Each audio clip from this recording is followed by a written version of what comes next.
ஆண்டவராகிய இயேசுவின் நாமத்தில் வார்த்தை நேரம் நேயர்களுக்கு வாழ்த்துக்கள். நீதிமொழிகளின் புஸ்தகத்தில் இருந்து நாம் சிந்திக்கிற சிந்தனைகளின் தொடர்ச்சியாக இன்றைக்கு புயல் வரும்போது என்கிற தலைப்பிலே உங்களோடு சில சிந்தனைகளை நான் பகிர்ந்து கொள்ள போகிறேன். முதல் அதிகாரம் 27ஆம் வசனம். நீங்கள் பயப்படும் காரியம் புசல் போல் வரும்போதும், ஆபத்து சூறாவளி போல் உங்களுக்கு நேரிடும் போதும், நெருக்கமும் இடுக்கணும் உங்கள் மேல் வரும்போதும் ஆகடியம் பண்ணுவேன். இங்க கர்த்தர் சொல்றாரு, ரொம்ப ஒரு கண்ணோட்டத்திலிருந்து பார்த்தால் கொடூரமா சொல்றாரு, கடினமா சொல்றாரு, ஈவு இறக்கம் இல்லாம சொல்றாரு, தயவு தாட்சணை இல்லாம சொல்றாரு. 26, 28 கூட நம்ம படிக்கிறோம். ஆகையால் நானும் உங்கள் ஆபத்து காலத்தில் நகைத்து நீங்கள் பயப்படும் காரியம் வரும்போது ஆகடியம் பண்ணுவேன். 28, அப்பொழுது அவர்கள் என்னை நோக்கி கூப்பிடுவார்கள், நான் மறு உத்தரவு கொடுக்க மாட்டேன். அவர்கள் அதிகாலையிலே என்னை தேடுவார்கள், என்னை காண மாட்டார்கள். இது அவருடைய வாக்கு தத்தத்துக்கெல்லாம் மாறா இருக்கு. ஆபத்து காலத்தில் என்னை நோக்கி கூப்பிடு, நான் உன்னை விடுவிப்பேன்றது ரொம்ப பிரபலமான வாக்கு. ஆனால் இங்கே போட்டிருக்கு, அவர்கள் என்னை நோக்கி கூப்பிடுவார்கள், நான் மறு உத்தரவு கொடுக்க மாட்டேன். அதிகாலையிலே என்னை தேடுகிறவர்கள் கண்டடைவார்கள் என்பது இதே நீதிமொழிகள் 8ஆம் அதிகாரத்திலேயே வாக்கு தத்தமாக பதிவு செய்யப்பட்டிருக்கிறது. ஆனால் இங்கே சொல்லப்பட்டிருக்கிறது, அதிகாலையில் என்னை தேடுவார்கள், என்னை காண மாட்டார்கள். ஒரு குறிப்பிட்ட மக்கள் புயலை வாழ்க்கையில் சந்திக்கும் போது அவர்களை ஜெபத்தை கேட்க மாட்டேன், அவர்களுக்கு உதவி செய்ய மாட்டேன். இன்னும் சொல்ல போனால் நான் கேலி பண்ணி சிரிப்பேன். அவர்கள் வாழ்க்கையில் புயல் வீசும்போது நான் கேலி பண்ணி சிரிப்பேன் என்று ஆண்டவர் இங்கே ரொம்ப கொடூரமாய், இங்கே ரொம்ப கடினமாக இங்கே பேசுகிறத பார்க்கிறோம். ஏன் அந்த அளவுக்கு இவங்க மோசமாக போயிட்டாங்களா? வேத புஸ்தகத்தில் வாழ்க்கையில் புயலை சந்தித்தவர்கள் குறைந்தபட்சம் 4 விதமான மக்களை நம்ம பார்க்க முடியும். 107ஆம் சங்கீதத்தில் புயலை சந்திக்கிற ஒரு விதமான மக்களை நம்ம பார்க்கிறோம். அவங்க சுய ஞானத்தை சார்ந்து கொள்கிறவர்கள். 107ஆம் சங்கீதம் 25ஆம் வசனம், அவர் கட்டளையிட பெருங்காற்று எழும்பி அதன் அலைகளை கொந்தளிக்க பண்ணோம். 27ஆம் வசனம், வெறித்தவனை போல அலைந்து தடுமாறுகிறார்கள், அவருடைய ஞானமெல்லாம் முழுகி போகிறது. அப்பொழுது தங்கள் ஆபத்திலே கர்த்தரை நோக்கி கூப்பிடுகிறார்கள், அவர்கள் இக்கட்டுகளுக்கு அவர்களை நீங்களாக்கி விடுவிக்கிறார். 27, 28. கர்த்தர் கட்டளையிடுறாரு, பெருங்காற்று எழும்புது, அலை கொந்தளிக்குது, அவங்க ஞானமெல்லாம் முழுகி போகுது. அப்படி என்றால் அவர்கள் சுய ஞானத்தை சார்ந்திருக்கிறார்கள். கர்த்தருடைய ஞானத்தை சார்ந்து கொள்ளாமல் தன்னுடைய சொந்த ஞானத்தை, தன்னுடைய அனுபவத்தை, தன்னுடைய திறமையை, செல்ஃப் கான்ஃபிடென்ஸ் என்று சொல்லக்கூடிய தன்னம்பிக்கையை, உன்னை என்னால் முடியும் என்கின்ற எண்ணத்தை சார்ந்தவர்கள். அதுக்கப்புறம் அவர் கர்த்தரை நோக்கி கூப்பிடுறாங்க, இனி என்னுடைய திறமையால், ஞானத்தால், அனுபவத்தால் ஒன்றும் செய்ய முடியாது என்று அவர்கள் கர்த்தரை நோக்கி கூப்பிடும்போது அதை கேட்டு அவர்களை ரட்சிக்கிறார், விடுவிக்கிறார். ஆக தேவனுடைய ஞானத்தை சார்ந்து கொள்ளாமல் சுய ஞானத்தை சார்ந்து கொண்டாலும் வாழ்க்கையில் புயல் வீச வாய்ப்பு உண்டு. 2வதா யோனா கதை எல்லாருக்கும் நல்லா தெரியும். ஆண்டவர் யோனாவை நினிவேவுக்கு போக சொல்றார். சிரியா நாடு, இன்றைக்கு சிரியா நாடு. அங்கே போய் பிரசங்கம் பண்ண சொல்றாரு, தீர்க்க தரிசனம் சொல்ல சொல்றாரு. அவன் தர்ஷீஸுக்கு போகிறத கப்பலில் ஏறுறான். தர்ஷீஸு என்று சொல்வது மேற்கு ஐரோப்பிய நாடுகளை குறிக்குது. ஸ்பெயின், போர்ச்சுகல், பிரான்ஸு, இங்கிலாந்து போன்ற கப்பலில் போய் வியாபாரம் பண்ணுகிற அந்த நாடுகள். அதுதான் குறிக்குது. மேற்கு ஐரோப்பாவுக்கு கப்பல் ஏறி போகிறான். சிரியா கிழக்கு திசையில் இருக்கு, இவன் மேற்கு திசைக்கு கப்பல் ஏறி போறான். அப்போது ஆண்டவர் ஒரு பெருங்காற்றை கட்டளையிடுகிறார். அந்த கதை நமக்கு நல்லா தெரியும். இவன் கீழே கிடந்து தூங்கிட்டு இருக்கான். ஆண்டவருக்கு கீழ்ப்படியாததுனால, ஒரு கீழ்ப்படியாமை, ஆண்டவருடைய கட்டளைக்கு கீழ்ப்படியாத ஒரு நிலை நம்முடைய வாழ்க்கையில் ஒரு புயலை கொண்டு வரக்கூடிய வாய்ப்பு உண்டு. அப்புறம் அவனை தூக்கி கடலில் போடுறாங்க. எல்லாம் அவங்கவுங்க கடவுளை பிரார்த்தனை பண்ணுறாங்க. இவன் தூங்கிட்டு இருக்கான். அவனை எழுப்பி கேட்குறாங்க.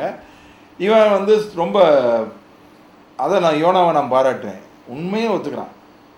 தேவனுடைய சமூகத்தை விட்டு நான் விலகி வர்றவன், நீ ஜெபம்ன்றாங்க. இல்லை, அவன் ஜெபம் பண்ண தயாராக இல்லை. என்ன செய்யணும்னு அவன்கிட்ட கேட்குறாங்க. என்ன தூக்கி கடலில் போட்டுருங்கன்றான். அப்படி போடுறதுக்கு அவங்களுக்கு மனசு வரல. சீட்டு போடுறாங்க. சீட்டு போட்டு பார்த்தா யோனா பேர் விழுது. அப்புறமும் கேட்குறாங்க. இல்லை, என்ன தூக்கி கடலில் போட்டுருங்கன்றான். கடலில் அவனை தூக்கி போட்டுறாங்க. கடலில் தூக்கி அவன் புயல் வந்த போவும் ஜெபம் பண்ணலை. கடலில் தூக்கி கடலுக்குள்ளே விழுந்த போவும் ஜெபம் பண்ணலை. ஆண்டவர் மீனை ஆயத்தப்படுத்தி விழுங்க வச்சார். மீன் வயிற்றுக்குள்ளே போன பிறகு தான் ஜெபம் பண்ணான். 107ஆம் சங்கீதத்தில் இருந்த மக்கள் புயல் வந்த உடனே ஜெபம் பண்ணிட்டான். ஆனால் அந்த யோனா புயல் வந்த போதும் ஜெபிக்கவில்லை, கடலிலே தூக்கி எறியப்பட்ட போதும் ஜெபிக்கவில்லை. புயல் வந்தாலும் நான் ஜெபிக்க மாட்டேன், கடலிலே தூக்கி வீசி எறியப்பட்டாலும் ஜெபிக்க மாட்டேன். கடைசியில் மீன் விழுங்கின பிறகு தான் ஜெபம் பண்ணான்.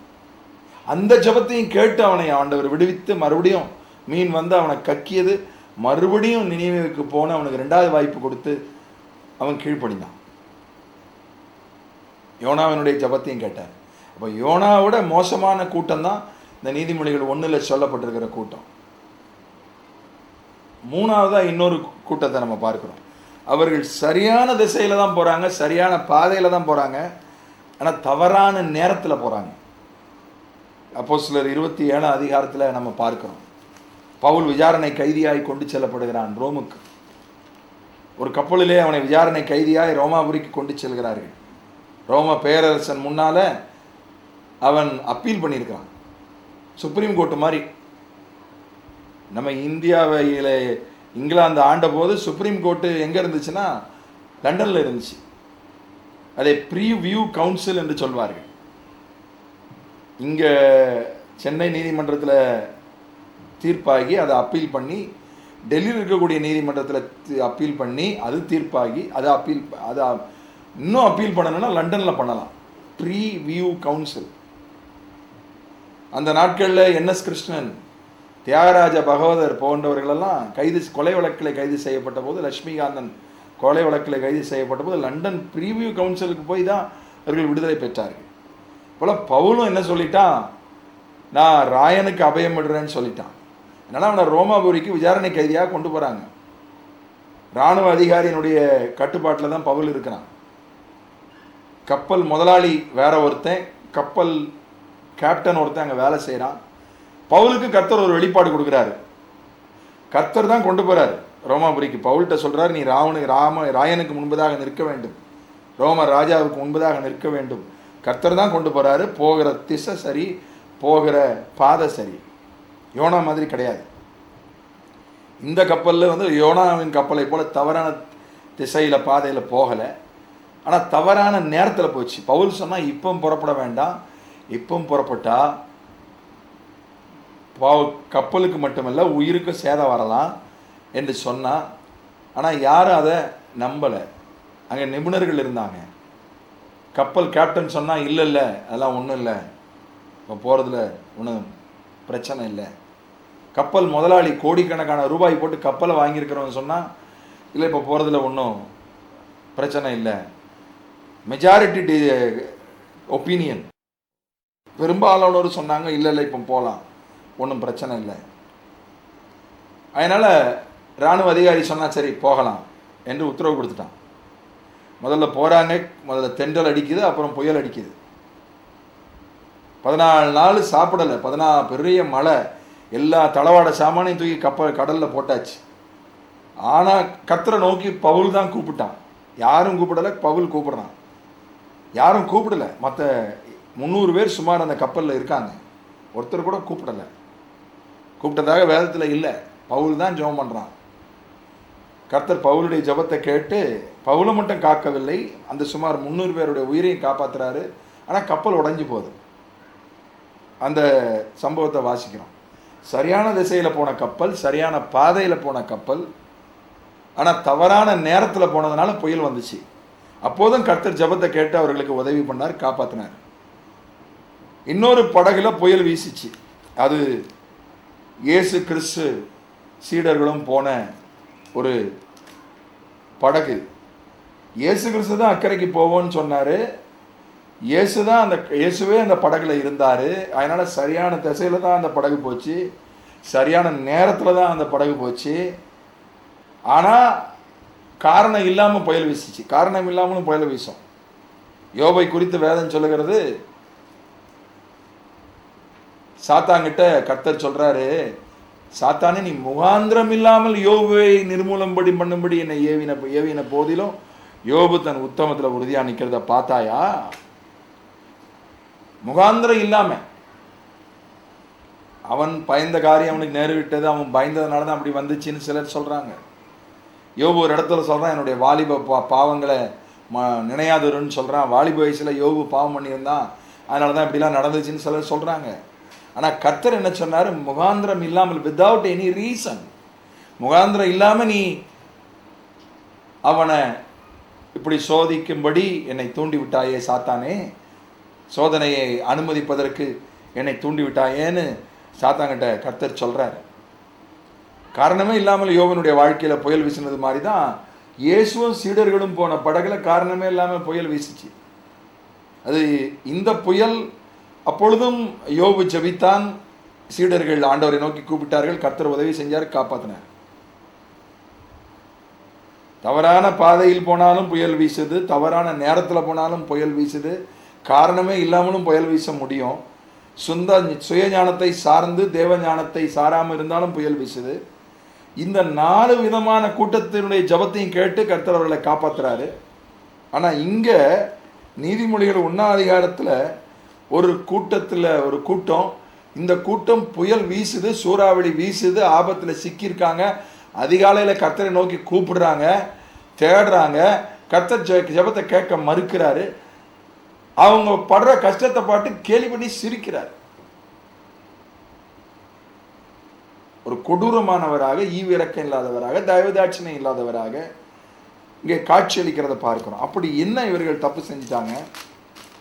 அவர்களை குறித்து சொல்லப்பட்டிருக்கிறது 24ஆம் வசனம், நான் கூப்பிட்டோம் நீங்கள் என்னை நீங்கள் கேட்க மாட்டோம் என்கிறீர்கள், நான் என் கையை நீட்டியும் கவனிக்கிறவன் ஒருவனும் இல்லை, என் ஆலோசனை எல்லாம் நீங்கள் தள்ளி என் கடிந்து கொள்ளுதலை வெறுத்தீங்க. அதே போல 29 அவர்கள் அறிவை வெறுத்தார்கள், கர்த்தருக்கு பயப்படுதலை தெரிந்து கொள்ளாமல் போனாங்க, என் ஆலோசனை அவர்கள் விரும்பவில்லை, என் கடிந்து கொள்ளுதலெல்லாம் அசட்டை பண்ணாங்க. ஆகையால் அவர்கள் தங்கள் வழியின் பலனை புசிப்பார்கள், தங்கள் யோசனைகளால் திருப்தி அடைவார்கள். பேதைகளின் மாறுபாடு அவர்களை கொல்லும், மூடரின் நிர்விசாரம் அவர்களை அழிக்கும். இங்கே என்ன சொல்லப்பட்டிருக்குன்னா, முக்கியமான 2 வார்த்தை மாறுபாடு, இன்னொரு வார்த்தை நிர்விசாரம். இவர்கள் ஏதோ ஆண்டவர் ஒரு வாய்ப்பு 2 வாய்ப்பு இல்லை, கையை நீட்டிக்கிட்டே இருந்திருக்கிறார். 24ஆம் வசனம் சொல்லுகிறது, நான் என் கையை நீட்டியும் கவனிக்கிறவன் ஒருவனும் இல்லை. கையை நீட்டி பல வாய்ப்புகளை அவர்களுக்கு கொடுத்து பார்த்துருக்கிறார். மாறுபாடு உள்ள ஒரு கூட்டம். அதாவது மாறுபாடு என்று சொன்னால், ஒரு நாள் திடீர்னு பக்தியாக இருப்பான், ஒரு நாள் அவபக்தியாக இருப்பான், மாறுபட்டுக்கிட்டே இருக்கும். ஒரு நிலையில் அவன் இருக்க மாட்டான். மாறுபாடு, ஒரு முரண்பாடுகளின் மொத்த உருவமாக இருப்பான். திடீர்னு இயேசு தான் கடவுள்னுவான், இப்போ திடீர்னு இயேசு கடவுள் இல்லைன்னுவான். ஒரு மாறுபாடான ஒரு நிலைமை. அவனோட வாழ்க்கை ஒரு மாதிரி முரண்பாடுகளின் மொத்த உருவமாக. எல்லார் வாழ்விலும் முரண்பாடுகள் இருக்குது, மாறுபாடுகள் இருக்குது. கொஞ்சமாக இருக்கும், அளவோடு இருக்கும்.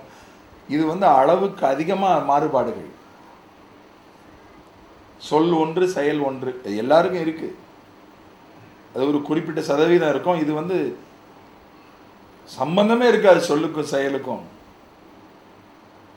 இன்னைக்கு இருந்ததுக்கும் நாளைக்கு இருக்க போறதுக்கும் சம்பந்தமே இருக்காது. அப்படிப்பட்ட ஒரு மாறுபாடு. நிர்விசாரத்தை பார்க்கிறோம். நிர்விசாரம்னா ஒரு மெத்தனம், ஒரு அசட்டை, அது திரும்ப திரும்ப இங்கே சொல்லப்படுறத பார்க்கிறோம். நீதிமொழிகள் 1:7 சொல்லுகிறது, மூடர் ஞானத்தையும் போதகத்தையும் அசட்டை பண்ணுகிறாரு. கண்டுகிறதே இல்லை. அதை பற்றி ஒரு மெத்தனம், ஒரு ரிலக்டன்ஸ்ன்னு சொல்லுவாங்க ஆங்கிலத்தில். ஒரு மெத்தன போக்கு, ஒரு கண்டுக்காமல் இருக்கிறது, உணர்வற்ற தன்மை, பொறுப்பற்ற தன்மை, விசாரம், ஒரு அக்கறையற்ற தன்மை, அக்கறையின்மை. அந்த 2 காரியம்தான் இந்த இடத்துல கன்க்ளூஷனாக சொல்லப்பட்டிருக்கு. இந்த வேத பகுதியினுடைய முடிவுரையாக சொல்லப்பட்டிருக்கு.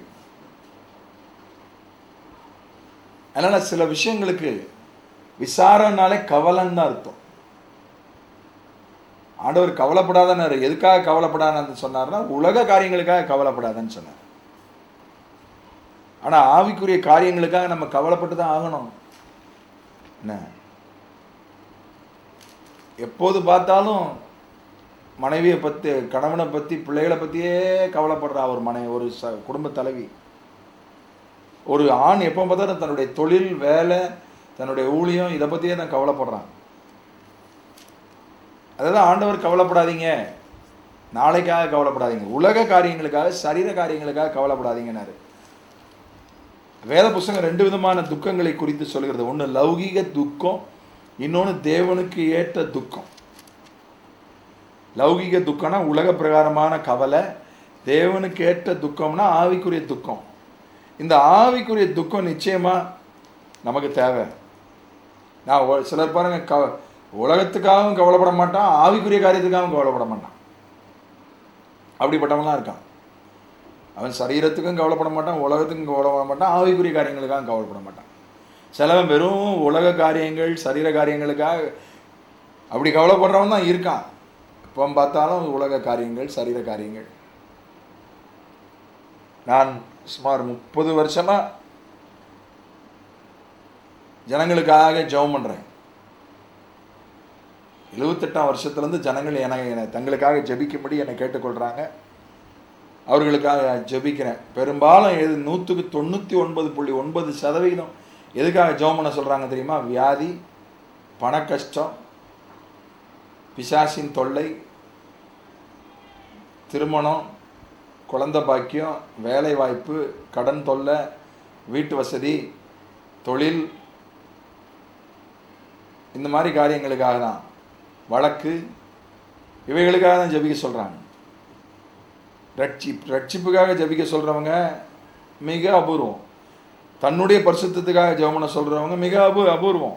ஊழியத்துக்காக ஜெபிக்க சொல்கிறவங்க மிக அபூர்வம்.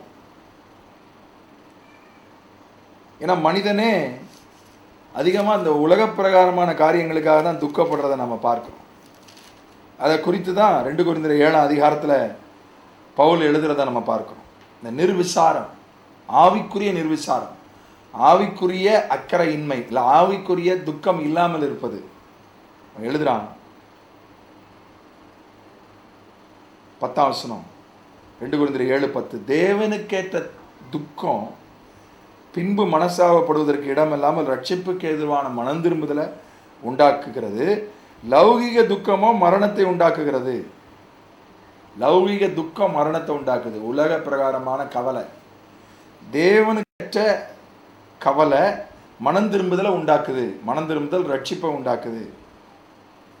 இந்த இடத்துல ரட்சிப்புன்றது மறுபடியும் பிறத்தலை குறிக்கலை, அந்த இறுதியான ரட்சிப்பை குறிக்குது. ஆகையினால அது மட்டும் இல்லை, ஒரு மனுஷன் ஆவிக்குரிய கவலைப்பட்டானா என்னெல்லாம் உண்டாகுதுன்னு 11ஆம் வசனம் ஒரு பெரிய லிஸ்ட்டை கொடுக்குது. பாருங்கள், நீங்கள் தேவனுக்கேற்ற துக்கம் அடைந்தது உண்டே, அது உங்களிடத்தில் எவ்வளவு ஜாக்கிரதையையும், எவ்வளவு நியாயம் சொல்லுதலையும், எவ்வளவு வெறுப்பையும், எவ்வளவு பயத்தையும், எவ்வளவு ஆவலையும், எவ்வளவு பக்தி வைராக்கியத்தையும் எவ்வளவு கண்டிப்பையும் உண்டாக்கிற்று. இந்த காரியத்தில் நீங்கள் எல்லா விதத்திலும் உங்களை சுத்தவான்கள் என்று விளங்க பண்ணினீர்கள் என்று இங்கே எழுதியிருக்கிறான். ஒருத்தனுக்கு ஆவிக்குரிய கவலை வந்துடுச்சுனாலே ஜாக்கிரதை. பாவத்தின் மேலே வெறுப்பு, கர்த்தர் மேலே பயம், கர்த்தருடைய காரியங்கள் மேலே ஆவல், பக்தி வைராக்கியம், கண்டிப்பு எல்லாம் வந்து அவனுக்கு ஒரு சுத்தமான மாறிடுறான். பைபிள் போதிய அளவு வாசிக்கலையேன்ற கவலை, போதிய அளவு ஜெபம் பண்ணலையேன்ற கவலை, சரியாக ஐக்கியம் போதாதேன்ற கவலை. இப்போ பவுல் சொல்கிறான், சபைகளை குறித்த கவலை என்னை நெருக்கி, என்னை நாள்தோறும் போட்டு நெருக்குதுன்றான். அதனால் நம்முடைய கவலைகளை, நம்ம சரீர கவலைகளை குறைக்கணும், உலக கவலைகளை குறைக்கணும். எப்போதும் உலக ஆவிக்குரிய காரியங்களுக்காக கவலைப்படாமல் இருந்ததுன்னா, தன் பிள்ளைகள் ரட்சிக்கப்பட்டு படலைன்றதை பற்றி கவலைப்படாத எத்தனையோ பெற்றோர் இருக்காங்க. பிள்ளைகளுடைய படிப்பை பற்றி கவலைப்படுவாங்க, அவங்க ரட்சிக்கப்பட்டிருப்பாங்க. பிள்ளைகள் படிப்பை பற்றி கவலைப்படுவாங்க, வேலையை பற்றி கவலைப்படுவாங்க, கல்யாணத்தை பற்றி கவலைப்படுவாங்க, குழந்தை பாக்கியத்தை பற்றி கவலைப்படுவாங்க, பல உபவாசி ஜெபிப்பாங்க, அழுது ஜெபிப்பாங்க, பல ஊழியக்காட்ட சொல்லி ஜெபிப்பாங்க. பிள்ளை ரசிக்கப்பட்டிருக்க மாட்டான், அதுக்கு ஜெபம் பண்ண மாட்டாங்க, அதுக்கு கவலைப்பட மாட்டாங்க. முதல்ல இதெல்லாம் நடக்கட்டும், பேர் அதுக்கு ஜெபம் பண்ணலாம் நினச்சிட்டு இருப்பாங்க.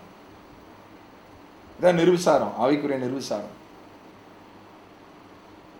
இந்த ஆவிக்குரிய நிர்விசாரத்தில் தொடர்ந்து கர்த்தர் எவ்வளவோ கண்டிச்சும் தொடர்ந்து இருக்கக்கூடிய கூட்டத்தை தான் ஆண்டவர் புயல் வரும்போது கைவிடுறார், சூறாவளி வரும்போது கைவிடுறார். இது ஒரு பயங்கரமான காரியம். வேற எந்த பகுதியிலும் இவ்வளவு ஒரு கொடூரமாக ஆண்டவர் சொன்னதா இல்லை. உனக்கு புயல் வரும்போது நான் கேலி பண்ணுவேன், சிரிப்பேன், சந்தோஷப்படுவேன் என்று சொன்னதா எங்கேயுமே சொல்லப்படலை. இந்த ரெண்டும் மாறுபாடு, நிர்விசாரம், அந்த ரெண்டு வார்த்தை ரொம்ப முக்கியமானது. மாறுபாடு. எலியா காலத்தில் என்ன நடந்துச்சு? 2 நினைவுகளால் கொந்தி கொந்தி நடக்கிறீங்க. 2 நினைவு, அதான் மாறுபாடு. திடீர்னு பார்த்தா தேவ ஆண்டவருக்கு பலியிட்டு இருப்பான், இன்னைக்கு ஞாயிற்றுக்கிழமை கர்த்தருக்கு பலியிடுவான், சனிக்கிழமை கர்த்தருக்கு பலியிடுவான், செவ்வாய்க்கிழமை பார்த்தா பாகலுக்கு பலியிட்டு இருப்பான். இந்த 2 நினைவு. எலியா என்ன சொன்னா, எது வரைக்கும் 2 நினைவுகளால் கொந்தி கொந்தி நடக்கிறீங்க? கான்ட்ரரி, முரண்பாடு, மாறுபாடு. நிறைய பேர் இருக்காங்க. பார்த்தீங்கன்னா நீங்கள் பார்த்தீங்கன்னா அவங்கள மாதிரி பக்தியை பார்க்க முடியாது. பிலேயாம் எப்படிப்பட்டவன்? திடீர்னு பார்த்தா குறியும் சொல்வான், தீர்க்க தரிசனமும் சொல்லுவான். முரண்பாட்டின் மொத்த உருவம், மாறுபாட்டின் மொத்த உருவம்னுக்கு ஒரு சரியான இலக்கணம் இல்லை பிலேயாம். சகுனமும் பார்ப்பான், தரிசனமும் பார்ப்பான். கடைசியில் அவன் நிலைமை என்னாச்சு? அக்கிரம அவன் அழிக்கப்பட்டான். நிறைய பேர் அப்படி தான் இருக்காங்க. முரண்பாடுகளின் இந்த எக்ஸ்ட்ரீமில் இருப்பாங்க, அந்த எக்ஸ்ட்ரீமில் இருப்பாங்க. அவங்கள மாதிரி அந்நிய பாஷை பேச முடியாது, அப்புறம் அடுத்த நாளில் அவங்கள மாதிரி கெட்ட வார்த்தையும் பேச முடியாது. அதோட அந்நிய பாஷையும் பேசாமல் கெட்ட வார்த்தையும் பேசாமல் இருக்கிறது எவ்வளோ பரவாயில்ல. புயல் வரும்போது கர்த்தர் வந்து காப்பாற்றவா செய்வார். அந்நிய பாஷையும் பேசிக்கிட்டு கெட்ட வார்த்தையும் பேசிக்கிட்டு இதே நிலையில் தொடர்ந்து துணிகரமாய் ஒருவன் இருப்பான் என்றால் புயல் வரும்போது அவனை ஆண்டவர் கைவிடுவார், கேலி பண்ணி சிரிப்பார். பரலோக பிதாவே, நீர் எவ்வளவு கொடூரம் உள்ளவராய், கண்டிப்பானவராய், ஈவு இறக்கம் இல்லாதவராய், தயவு தாட்சிணை இல்லாதவராய், ஜபத்தை கேட்க மனம் இல்லாதவராய், கைவிடுகிறவராய், தேடினாலும் உம்மை மறைத்துக் கொள்ளுகிறவராய் இந்த இடத்தில் உம்மை காட்டியிருக்கிறீர். தவறான பாதையில் போனவனை கூட நீர் காப்பாற்றினீர்.